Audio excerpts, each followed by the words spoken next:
नमस्कार दोस्तों, स्वागत है आपके अपने YouTube चैनल संस्कृत अड्डा पर। दोस्तों, आज की जो वीडियो इसमें हम करेंगे संस्कृत प्रैक्टिस सेट में संस्कृत की परीक्षाओं के लिए महत्वपूर्ण क्वेश्चन जो आपके आगे आने वाले एग्ज़ाम के लिए महत्वपूर्ण रहेंगे, चाहे आप इसमें किसी भी संस्कृत के एग्ज़ाम की तैयारी कर रहे हों। और अगर आपने हमारी इससे पहले वाली वीडियो नहीं देखी है तो इसे आप आई बटन पर क्लिक करके देख सकते हैं, या फिर हमारे चैनल की जो प्लेलिस्ट है वहाँ पर जाकर आप अभी तक की जितनी भी वीडियो इन सभी का आप देख सकते हैं। और वीडियो शुरू करने से पहले अगर आपने अभी तक हमारे चैनल को सब्सक्राइब नहीं किया तो सब्सक्राइब कर लो और साथ में ये घंटे वाले कोने से दबाकर आप ऑल पे क्लिक जरूर कर लीजिएगा, जिससे आपको हमारे आने वाली जो वीडियो उसकी नोटिफिकेशन मिलती रहेगी। और दोस्तों, वीडियो को लाइक, कमेंट और शेयर जरूर कीजिएगा। और आप हमारे जो दूसरा चैनल है रीडिंग लवर्स के नाम से इसे भी सब्सक्राइब कर सकते हैं, क्योंकि जब भी कोई नई वैकेंसी है इससे संबंधित महत्वपूर्ण जो अपडेट आती है तो इस चैनल पर हम डालते रहते हैं। और इसका जो लिंक है आपको इस वीडियो के डिस्क्रिप्शन में मिल जाएगा, तो वहाँ से जो आप हमारे चैनल पर पहुँच जाओगे, या फिर जो आप रीडिंग लवर्स नाम से सर्च करके भी हमारे चैनल पर पहुँच सकते हैं। तो महत्वपूर्ण अपडेट के लिए आप इस चैनल को सब्सक्राइब जरूर कर लीजिएगा। तो हमारा जो यहाँ पर पहला जो क्वेश्चन है ये शिवराज विजय से है। और शिवराज विजय जो है इससे जितने भी क्वेश्चन बनते हैं सारे के सारे महत्वपूर्ण हैं, क्योंकि एक न एक क्वेश्चन यहाँ से ज़रूर पूछा जाता है। तो शिवराज विजय पंडित अंबिका दत्त व्यास जो है उनके द्वारा ये रचित है। तो यहाँ पर जो हमारा सी आंसर है ऑप्शन डी रहेगा। शिवराज विजय किन की कृति है? तो पंडित अंबिका दत्त व्यास जो उनकी कृति है। और इसमें क्या कुछ हुआ है, क्या इसमें घटनाएं हुई हैं, तो थोड़ा सा जो है शिवराज विजय जो है इसके बारे में जान लेते हैं। तो 3 जो है इसमें विराम है और प्रत्येक विराम में 4 निश्वास है। और इस उपन्यास में शिवाजी के जीवन काल की 10 वर्ष की घटनाओं का चित्रण किया गया है। और इसमें एक साथ 2 कथाएं स्वतंत्र रूप से चलती हैं। एक के नायक छत्रपति शिवाजी है और दूसरे के हैं राम सिंह। इस उपन्यास में लेखक ने ऐतिहासिक यथार्थता और कल्पना का इस प्रकार से मिश्रण किया है कि दोनों को अलग अलग पहचानना कठिन है। और इसमें ऐतिहासिक तथा कल्पित दोनों पात्रों का चरित्र देशकाल के अनुरूप है। और इसकी सभी प्रमुख घटनाएं ऐतिहासिक और वास्तविक है। और आलोचक जो है उनके अनुसार इस पर बंगला उपन्यासों का पूरा प्रभाव पड़ा है। और इसमें वीरस की प्रधानता है। और भाषा जो यहाँ पर भाषा में आपको सरलता और माधुर्य का पुर्जा देखने को मिलेगा।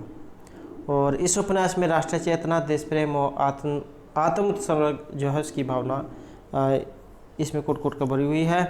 और इसके पात्रों की बात करें तो विषय वस्तु की दृष्टि से यह उपन्यास शिवाजी और औरंगजेब की जो प्रसिद्ध घटना उस पर आधारित है। और तत्कालीन ऐतिहासिक व्यक्तियों में अफजल खां, यशवंत सिंह आदि को उपन्यास का पात्र बनाया गया है।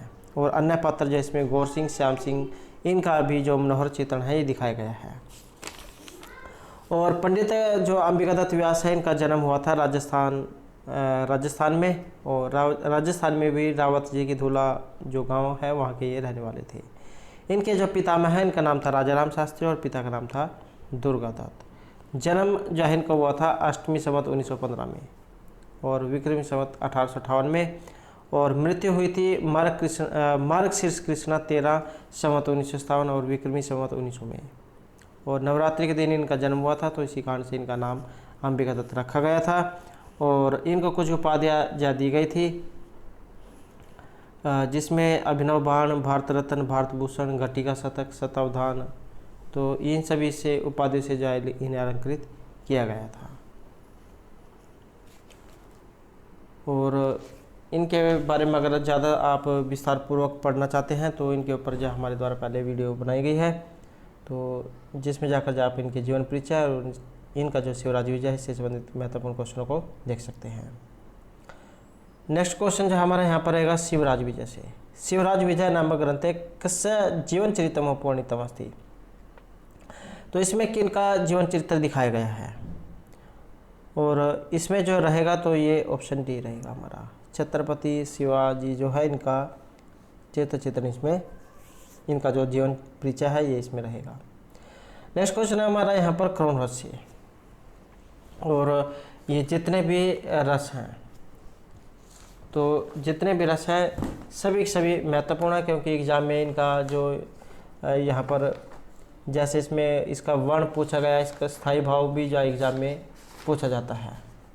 और इसी के साथ ही इनके देवता भी जो एग्ज़ाम में देखने को मिले हैं। तो ये जो यहाँ पर करुण रस है, इसका जो सही आंसर है यहाँ पर ऑप्शन सी रहेगा, करुण रस। और कपोत इसका वर्ण है, स्थायी भाव है शोक, और यम देवता है। और इसके अलावा अगर हम अन्य जो रस है उनकी बात करें तो जैसे श्रृंगार रस है, रति स्थायी भाव हो गए, श्यामवर्ण और विष्णु देवता। हास्य रस है, हास्य स्थायी भाव है, शुक्ल वर्ण और परमत देवता है। ऐसे ही करुण हो गया आपका शोक स्थायी भाव, रक्त और शोक स्थायी भाव, कपोत वर्ण और यम देवता। और रौद्र जो रस है इसका क्रोध उत्साह क्रोध जो स्थायी भाव रहेगा, रक्त वर्ण है और रुद्र देवता है।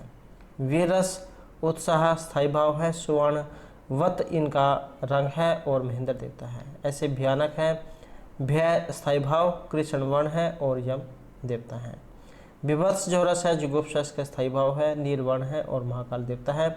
ऐसे ही अद्भुत जो रस है, विष में इनका स्थायी भाव है, पित्त वर्ण और गंधर्व देवता है। और जो नव जो रस है, शांत रस, सम इनका स्थायी भाव है, कुंद पुष्पवत जा इनका रंग और वर्ण, और श्री नारायण इनके देवता हैं। तो ये जो नौरस हैं और इनके स्थायी भाव, वर्ण और देवता, ये आपने जरूर याद रखना है, क्योंकि ये क्वेश्चन जो इनमें से भी आता है।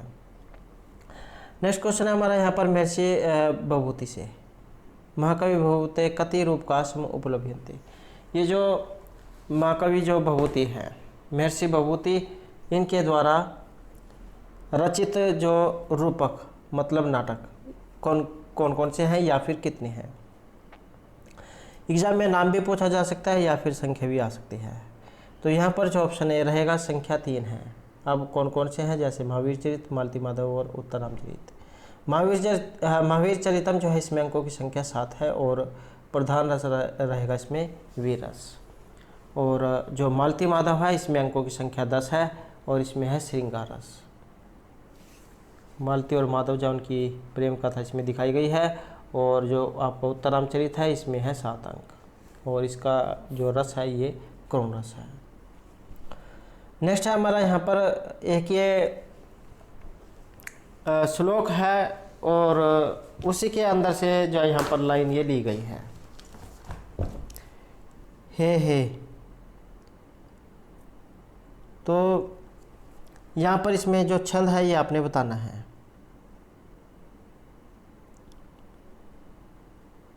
और इसमें जो यहाँ पर छंद रहेगा तो ऑप्शन रहेगा हमारा डी, वसंत तिल का जो है इसमें छंद है। और श्लोक किस प्रकार का है, हे हेमकार पर दुख विचार मूढ़ है, किम माँ मुहु क्षिप्सी वास्तानी बहनो, संदीप्यते मई तू सुप्रगुण गुण त्रि एको लाभ है परम तो मुखे खलु भस्म पाता है। तो इस प्रकार का ये श्लोक है। और वसंत तिल का इसमें छंद है, उगता वसंत तिल का तब जो जगह उगा ये इसका लक्षण होता है। नेक्स्ट क्वेश्चन है हमारे यहाँ पर, प्रयागी समुद्रगुप्त से स्तंभ अभिलेख रचिता का। ये जो समुद्रगुप्त जो है इनकी स्तंभ अभिलेख, इसके जो रचिता यहाँ पर इनमें से कौन है। और इसमें जो यहाँ पर माना गया है तो ऑप्शन रहेगा हमारा बी, हरिसेन। नेक्स्ट क्वेश्चन है अध्यारोप। और अध्यारोप है उच्चते, अध्यारोप कहा गया है, या फिर जो अध्यारोप है ये क्या होता है। आपने पढ़ा होगा वस्तु में अवस्तु का आरोप होना अध्यारोप। असर्प भूतायाम रज्जो सर्प आरोपवद वस्तु न्याय वस्तु आरोप अध्यारोप। के सर्प भाव को न प्राप्त होने वाली रस्सी पर सर्प के आरोप के समान वस्तु पर अवस्तु का आरोप ही अध्यारोप है। जैसे आप अंधेरे में किसी रस्सी को पड़ी हुई देखते हैं तब आपके मन में अनेक प्रकार के विचार आते हैं और आप उसे साफ समझ लेते हैं। या फिर कई बार आपने देखा होगा कि आप जो अंधेरे में अपनी परछाई से ही डर जाते हैं कि आपको लगता है जैसे कोई भूत आ गया है या कोई अन्य व्यक्ति है। तो इस प्रकार का भ्रम होना ही जो यहाँ पर ये अध्यारोप है। तो यहाँ पर जो माना गया है ऑप्शन रहेगा हमारा ए, वस्तु न्याय वस्तुरोप अध्यारोप। और वेदांत सार जो है उसमें से लिया गया है सदानंद जौन के द्वारा जो रचित है। नेक्स्ट क्वेश्चन हमारा यहाँ पर स्थूल शरीर रानी कतिविधानी वेदांत मते। ये जो स्थूल शरीर जो है इनकी उत्पत्ति आपने बतानी है वेदांत के अनुसार कितनी है। तो इनके अनुसार जो यहाँ पर मानी गई है तो ऑप्शन जो हमारा यहाँ पर बी रहेगा चतुर्विधानी 4 प्रकार की। और यह जो इस संसार में जो स्थूल सूक्ष्म शरीर जो है ये 4 प्रकार का माना गया है। 4 प्रकार के जो वस्तुएं जो है या 4 प्रकार में इनकी उत्पत्ति मानी गई है। जैसे मनुष्य जाति है तो जरायुज से इनकी उत्पत्ति मानी गई है। ऐसे ही जो आपके पक्षी है अंडे से उत्पन्न होते हैं तो अंडज इनको माना गया है। और कुछ ऐसे भी होते हैं जैसे आपके पेड़ पौधे हो गए उद्भिज जो बीज से उत्पन्न होते हैं। और कुछ ऐसे होते हैं जो आपके पसीने जो होता है उससे उत्पन्न होते हैं तो स्वेदज। तो इस प्रकार से जो है यहाँ पर ये 4 प्रकार से उत्पत्ति जो है यहाँ पर मानी गई है। जरायुज, अंडज, उद्भिज और स्वेदज। तो यही 4 प्रकार है यहाँ पर। नेक्स्ट है यहाँ पर व्यक्त अव्यक्त विज्ञानात इत्यत्र जय शब्द से क्या भूतव्य है। ये जय और या जो है उनके संयोग से बनता गया है तो इसलिए इसको जय बोला जाता है, लेकिन ज़्यादातर जय इसको गया ही बोलते हैं। तो यहाँ पर ये जानना चाहिए और इसमें जो यहाँ पर माना गया है तो हमारा ऑप्शन डी जो है रहेगा पुरुष है। नेक्स्ट क्वेश्चन हमारा एकादश इंद्रियाणि कस्मात् समुद्भूतानि संख्यावते। 11 इंद्रिय जो है ये किससे उत्पन्न हुई मानी गई है। और यहाँ पर जो इनकी उत्पत्ति तो उत्पत्ति में रहेगा ऑप्शन ए अहंकार जो से 11 इंद्रियाँ ये उत्पन्न हुई मानी गई है। वैसे जो 25 जो तत्व इनसे सूक्ष्म शरीर जो है या सृष्टि चक्कर ये चला रहा है। नेक्स्ट क्वेश्चन है हमारा यहाँ पर पातुम न प्रथम विशति जलम युष्मासु या पितेशुया। तो यहाँ पर भी जो है एक ये श्लोक है और अभिज्ञान शकुंतलम जो उसमें से ये लिया गया है। तो यहाँ तो जो ऑप्शन रहेगा सी इसमें। और इसमें क्या कहा गया है कि पाथो न प्रथम विशति जलम युष्मासु अपितेशुया न दत्ते प्रिय मंडनापि भवताम स्नेहन या पल्लवम आद्य वह कुसुम परशोति समय यस्य भवति उत्सव है स एम याति शकुंतला पतिगृहम सर्वे अनुज्ञायता। तो चौथा जो अंक है उसमें से ये लिया गया है शकुंतला की जो विदाई है उस समय का यहाँ पर वर्णन दिखाया गया है कि शकुंतला जो है प्रकृति की पुत्री है और प्रकृति पहलू होने के कारण आश्रम की लता वृक्षों और पशु पक्षियों के साथ उसका ज़्यादा ही स्नेह रहा है। वह पहले जो है वृक्षों को जल पिलाकर जल पीती थी और अलंकार प्रिय होने पर भी स्नेह के कारण वह उनका एक भी पत्ता नहीं तोड़ती थी। और उनके प्रथम पुष्प उद्भव के समय वह पुत्र उत्सव मनाती थी। तो इस प्रकार का एक ये जो है श्लोक है अभिज्ञान शकुंतलम का जो चौथा अंक है उसमें से ये लिया गया है। नेक्स्ट है पीड़ियंते गृहिण्या कथम निउत्तन्य विश्लेष दुखे नहीं अभिज्ञान शकुंतला का से मुक्ति। तो ये भी जो यहाँ पर अभिज्ञान शकुंतलम जो उसमें से ये लिया गया है और चौथा जो अंक है उसमें से लिया गया है कि यसते अद्य शकुंतला इति हृदय से पृष्ठम उत्कंठया कंठ स्तंभित वाष्प वृत्ति कलुषम जड़ दर्शनम वैकल्यम माँ तावद ईदेशरम इदम स्नेहे आदरणीय अक्ष हैं पीड़ियंते गिरना कथम न तन्य विश्लेष दुख ही एवं कि आज जो शकुंतला जो है ये अपने पति घर को चली जाएगी। आज शकुंतला चली जाएगी अतः हृदय दुख से भर गया है कंठ और असुर प्रवाह रोकने के कारण गदगद हो गया है, या दृष्टि निश्चेष्ट हो गई है। जब हमारी जो आंखें जो इसमें पानी आ जाता है तो हमारी दृष्टि जो कुछ धुंधली हो जाती है। तो इस प्रकार की बात कही गई है कि मुझ वनवासी को शकुंतला के प्रति स्नेह के कारण यदि ऐसी यह विकलता है तो गृहस्थ लोग अपनी पुत्री के वियोग के दुखों से कितने ही दुखी होते होंगे, अर्थात वे अत्यंत दुखी होते होंगे। कहने का अर्थ यही है कि इसमें मैं तो सिर्फ उनका धर्म पिता हूँ, लेकिन जो उनको जो है रियल जो वास्तविक माता पिता होते हैं वो अपने से जब दूर करते हैं तो उनको कितना दुख इसमें होता होगा। तो यहाँ पर ये उक्ति पूछी गई है इसमें, और इसका संबंध महर्षि कण्व से है। नेक्स्ट है मेघदूत है कैलाश पर्यंतम मेघस्य सह यात्रिण सन्ति। मेघदूत जो है मेघ और दूत, जब हम इसको अलग अलग करेंगे तो मेघ को दूत के रूप में इसी के नाम पर जो इनका नाम ये रखा गया था मेघदूत। यक्ष को जब शाप दिया जाता है तब वो मेघ को दूत के रूप में अपने प्रियतमा के पास भेजते हैं संदेश लेकर, या आप कह सकते हैं कि डाकिये के रूप में। तो यहाँ पर कैलाश तक मेघ का यात्री इनमें से कौन था, और इसमें जो माने गए हैं तो ये थे राजहंस, ऑप्शन ए। नेक्स्ट है मेघदूत है जहनु कन्या का। तो यहाँ पर कन्या बताना है, जहनु कन्या के नाम से किन्हें कहा जाना गया है या कहा गया है, तो ऑप्शन रहेगा सी, यहाँ पर गंगा को इनका नाम जो है यहाँ पर ये रहेगा। नेक्स्ट क्वेश्चन हमारा कालिदास से मत यक्ष नाम एक मात्र अवस्था का है। कालिदास जो है महर्षि कालिदास इनके मत के अनुसार यक्षों की एक मात्रा अवस्था, और इनके अनुसार जो अवस्था मानी गई है तो ये यौवन अवस्था को माना गया है। नेक्स्ट है रात्रि गमिष्यति भविष्यति सुप्रभातम कुत्र इयम पंक्ति ही। रात्रि गमिष्यति भविष्यति सुप्रभातम, रात्रि चली जाएगी और नया सवेरा होगा। तो इस प्रकार की एक ये पंक्ति है, और ये पंक्ति कहाँ से ली गई है। जैसे रात्रि होने के बाद जो अगले दिन नया सवेरा आता है, और इस पंक्ति का जो संबंध है तो ये शिवराज विजय जो वहाँ से ली गई है। तो शिवराज विजय जो पंडित अंबिका दत्त व्यास जो उनके द्वारा ये लिखी गई है और उपन्यास है, और सूर्योदय वर्णन जो है उससे इसका प्रारंभ होता है।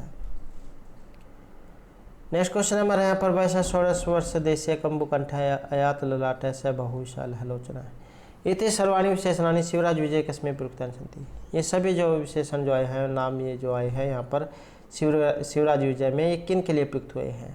कस्में जो यहाँ पर आया है ये धातु है, और चतुर्थी एक वचन का रूप ये रहेगा कस्में, किन के लिए। तो किन के लिए ये प्रयुक्त हुआ है, और यहाँ पर सी आंसर जो माना गया है तो ये गौर सिंह जो है उनके लिए इस शब्द का प्रयोग किया गया है। नेक्स्ट क्वेश्चन हमारा संस्कृत नाटकेषु विदुष कस्य का वर्ग है। संस्कृत के जो नाटक होते हैं इसमें विदूषक का जो स्थान है, वर्ग है, ये क्या कौन सा होता है, और इनका जो यहाँ पर स्थान माना गया है तो ऑप्शन आएगा हमारा सी। तो हास्य जो भूमिका है उसके लिए होता है विदूषक। एक जैसे कोई फिल्म होती है या नाटक होता है उसमें एक जो अलग से पात्र होता है पब्लिक को हंसाने के लिए, दर्शकों को हंसाने के लिए, तो वही जो है यहाँ पर विदूषक काम करता है। थोड़ा सा जो है इंटरटेनमेंट हो जाए बीच में, तो इसी काम के लिए जो है यहाँ पर विदूषक होता है। नेक्स्ट है लोकवृत्त अनुकरणम नाट्य में तत्मय कृतम श्लोक पादो एवं कस्मिन् शास्त्र ग्रंथे वर्तते। तो ये श्लोक जो है उसके अंदर से जो यहाँ पर लाइन ये आई है, और किस ग्रंथ से लिया गया है। तो इसका जो यहाँ पर संबंध जो माना गया है तो ऑप्शन हमारा रहेगा सी, नाट्य शास्त्र जो है उसमें से ये लिया गया है।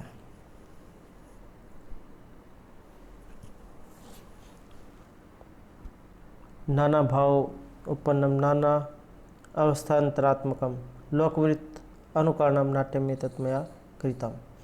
तो नाट्य शास्त्र जो इसमें से लिया गया है। नेक्स्ट क्वेश्चन हमारा गुण अनुरोधेन विना न सत्किरे इति सूक्ति किरातोजनम महाकाव्यस्य कस्मिन् सर्गे वर्तते। ये श्लोक है और उसके अंदर से लाइन ली गई है, और ये सूक्ति है। वेरी वेरी इंपॉर्टेंट है, क्योंकि किरात और जन्म जो उसमें से ली गई है। किरात और जन्म के अंतर्गत जितनी भी सूक्ति आती है सभी के सभी महत्वपूर्ण है, क्योंकि एक ना एक क्वेश्चन एग्जाम में इसमें से आपको जरूर देखने को मिलेगा। और इसमें क्या कहा गया था कि नृत्यम शाम न दान वर्जितम न भूरी दानम विरह्य सत्क्रिया प्रवर्तते तस्य विशेषालिनी गुणानुरोधेन विना न सत्क्रिया।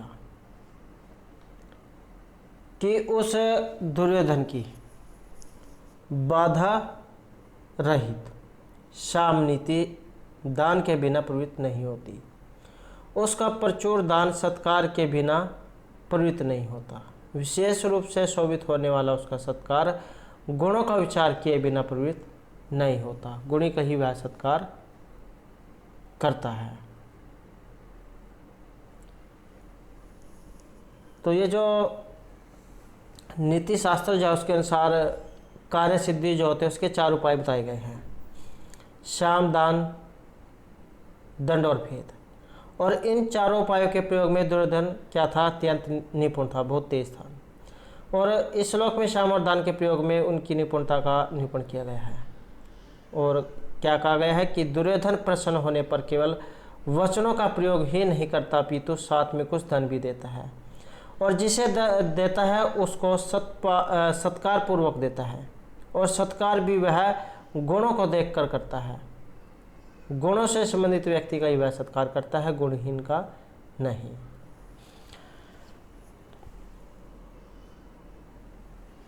तो किरातोर्जुनम जो उसमें से लिया गया है।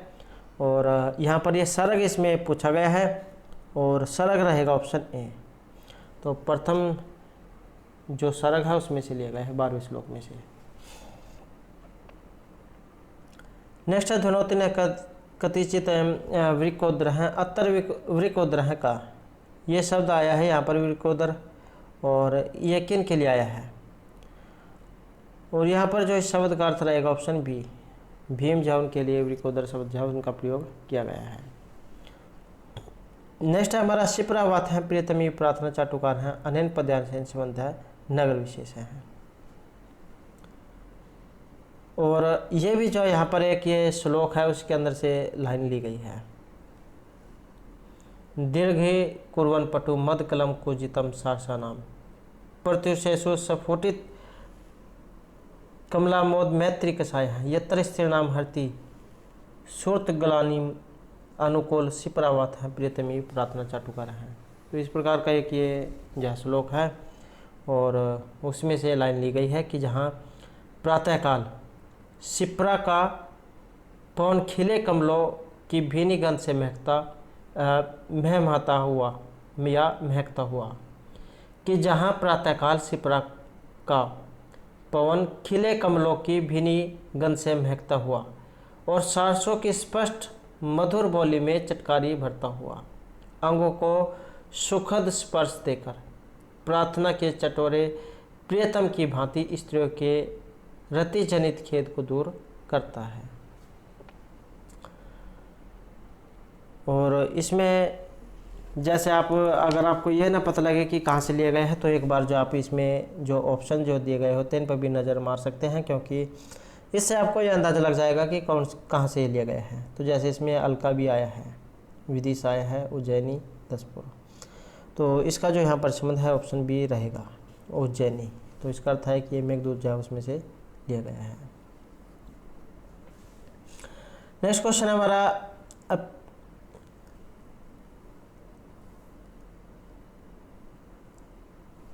अपि अन्यस्मिन् अंजलधर महाकाल आसाद कवे अनैन पद्यान से संबंध नगर विशेष है।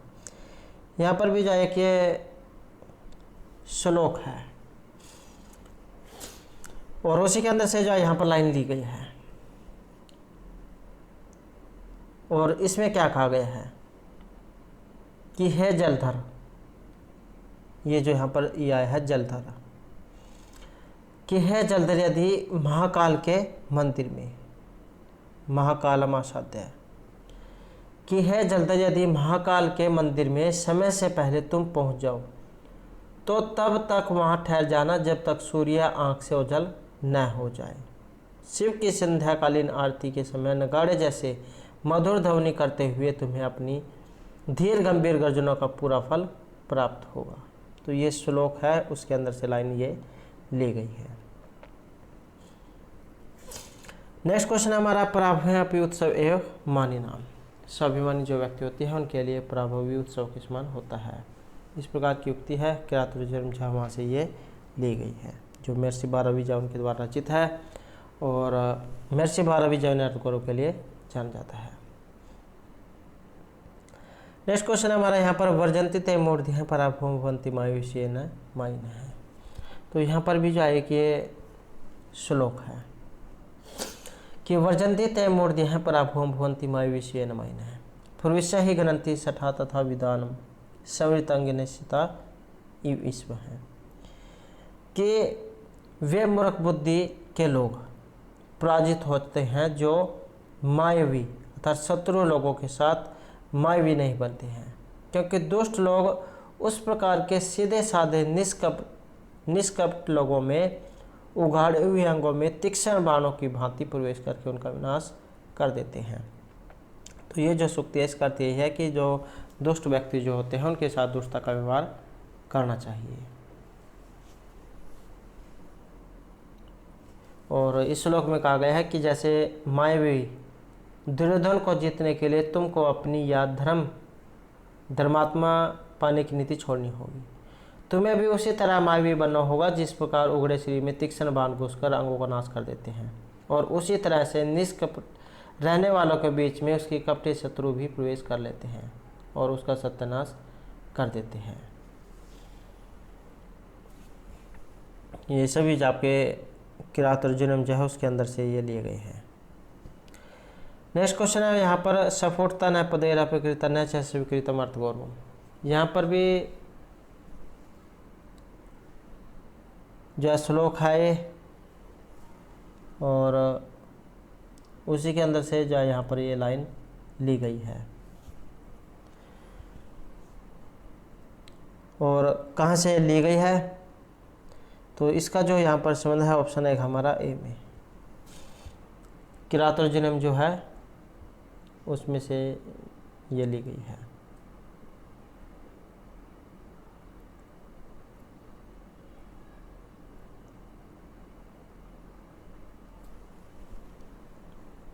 नेक्स्ट है हमारा यहाँ पर, रोचे स्वर्ण पधा रस भावती जगत मन हरती सा किम तरुणी नहीं बाणी बाणस्य मधुर शिलस्य किन कथित तो मुक्ति में।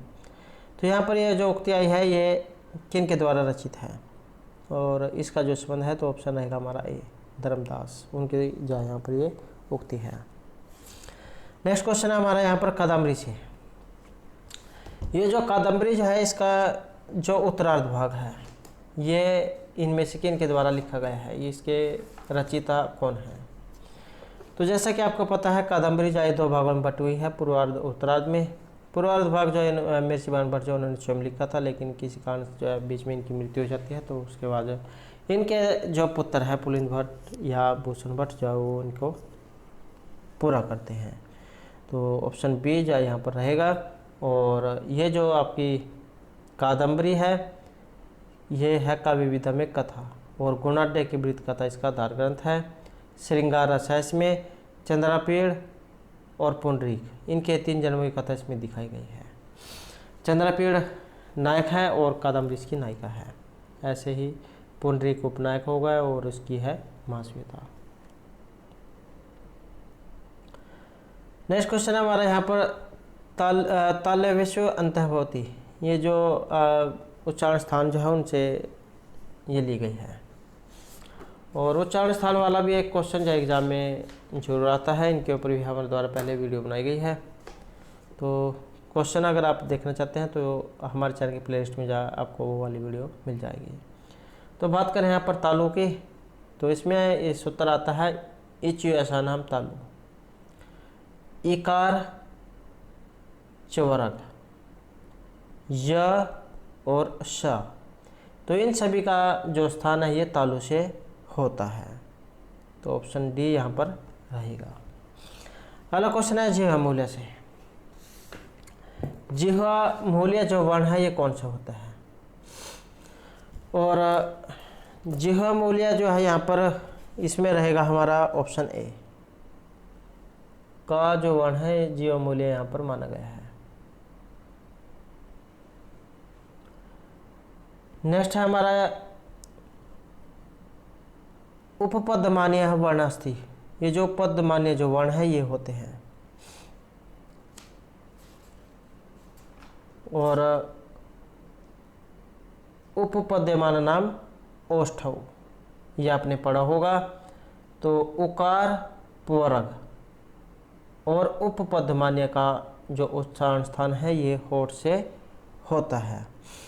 तो उकार और पूर्वक, तो यहाँ पर जो हमारा सी आंसर है ऑप्शन रहेगा डी। अगला क्वेश्चन है यहाँ पर यथ पुल्लिंग सवतृतीय एकवचन का रूप।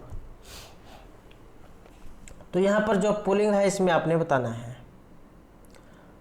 यत का मतलब होता है जो, और रूप इसके कैसे चलते हैं कि यह, यौ, ये, यम, यौ, यान, येन याभ्याम यई, यस्मे याभ्याम येभ्य, यस्मात् याभ्याम येभ्य, यस्य ये हो, ये शाम, यस्मिन ये हो, ये सो।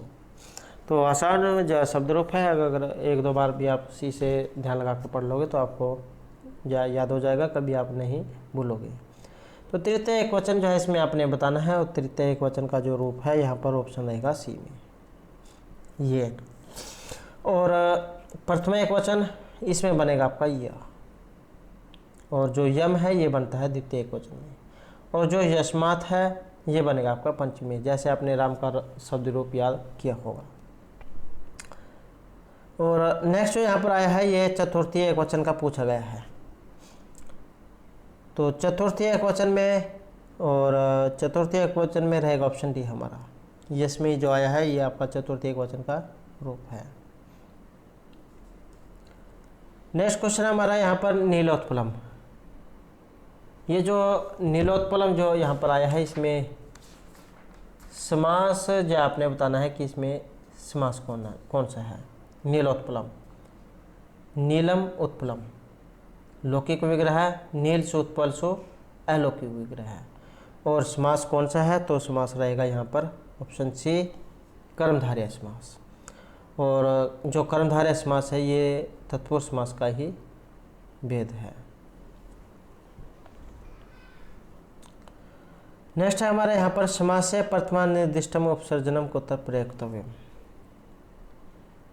प्रथमा निर्दिष्टम समास उपसर्जनम, इस प्रकार का ये एक सूत्र है, और ये होता है पूर्व में प्रयोग। नेक्स्ट है समासेषु प्रथमा निर्दिष्ट से का संज्ञा, प्रथमा निर्दिष्टम समास उपसर्जनम। तो ये सूत्र क्या करता है, ये उपसर्जन संज्ञा करता है। नेक्स्ट रहेगा उपसर्जम, और समास जो यहाँ पर बताना है। जैसे यहाँ पर सुर में उपसर्ग दिया गया है तो आपको देखते ही एकदम से याद आ जाना चाहिए कि यहाँ पर इसमें कौन सा समास है। तो समास जो यहाँ पर रहेगा ऑप्शन सी, अव्ययभाव जो समास है उसका प्रयोग यहाँ पर हुआ है। और अव्ययभाव समास जो इसकी पहचान यही है, सुर में अव्यय उपसर्ग इसमें दिया गया होता है। तो उपसर्जम जो यहाँ पर अव्ययभाव समास इसमें रहेगा। और इसी से मिलते जुलते उदाहरण है, जैसे उपकृष्णम हो गया, उपकृष्णेन हो गया, सुमद्रम, दुर्यवनम, निर्मक्षिकम, अतिहीमम, अतिनिद्रम, अनुविष्णु, अनुरूपम। तो ये सभी जो है अव्ययभाव जो समास है उसके उदाहरण हैं। और ये जो उपसर्जम जो आया है इसका लौकिक और अलौकिक विग्रह आ सकता है। तो सर्द है समीपम, ये इसका लौकिक विग्रह है, और शरद गस उपसो ये इसका अलौकिक विग्रह है और अव्ययभाव समास है। नेक्स्ट क्वेश्चन हमारा यहाँ पर वह सांप से डरता है। तो ये जो आपने संस्कृत जो इसमें बताना है, और इसका अनुवाद सही तभी बनेगा अगर आपके कारक, विभक्ति, वचन ये सभी कुछ याद हो गए। तो यहाँ पर आप देख सकते हैं डरता है, डरने अर्थ में आप देख सकते हैं किस विभक्ति का प्रयोग किया जाता है। तो भय त्रयार्थनाम भय, तो आपने कारक में सूत्र पढ़ा होगा, भय और अक्षार्थ वाली जो धातु होती है उनके साथ पंचमी विभक्ति का प्रयोग किया जाता है। तो वह सांप से डरता है। अब आप इनमें देख सकते हैं जो पंचमी जो विभक्ति आपकी किन में लगी है, और पंचमी विभक्ति जो है उसका प्रयोग रहेगा ऑप्शन सी में, सहस्रपात विभेति। ये भी धातु है यहाँ पर डायनार्थ में। नेक्स्ट है आज वर्षा होगी शीघ्र घर जाओ, तो इसका भी अनुवाद बताना है और इसका रहेगा ऑप्शन बी में, अद्य वर्षा भीता शीघ्र गृहं गच्छ। नेक्स्ट है गुरु को प्रणाम करो, और इसका भी यही अनुवाद बताना है और इसका रहेगा ऑप्शन बी में, गुरु नमस्कार करो। आपने सूत्र पढ़ा होगा नमः स्वस्ति स्वाहा शब्दा अलम और वसट, तो इनके योग में चतुर्थी जो विभक्ति है उसका प्रयोग किया जाता है। तो इसी कारण से यहाँ पर जो ये आपका गुरुवे जो शब्द आया है इसमें चतुर्थी विभक्ति का प्रयोग हुआ है, और गुरु यहाँ पर इसमें शब्द है। गुरु के शब्द रूप आ सकते हैं, तो कैसे चलते हैं, जैसे गुरु गुरु गुरुव है, गुरुम गुरु गुरुण, गुरुणा गुरुभ्याम गुरुभि, गुरुवे गुरुभ्याम गुरुभ्य, गुरोह गुरुभ्याम गुरुभ्य, गुरोह गुरुवो गुरुनाम, गुरौ गुरुवो गुरुसु, हे गुरु हे गुरुहु हे गुरुवाह। तो इस प्रकार से गुरु जो है इसके शब्द रूप ये चलते हैं। तो दोस्तों थे हमारे आज के यहाँ पर संस्कृत की परीक्षाओं के लिए कुछ महत्वपूर्ण क्वेश्चन जो आपके आगे आने वाले एग्जाम के लिए महत्वपूर्ण रहेंगे। और दोस्तों अगर आपने अब तक हमारे चैनल को सब्सक्राइब नहीं किया तो सब्सक्राइब कर ले, और हमारे साथ अंतर बनाने के लिए धन्यवाद।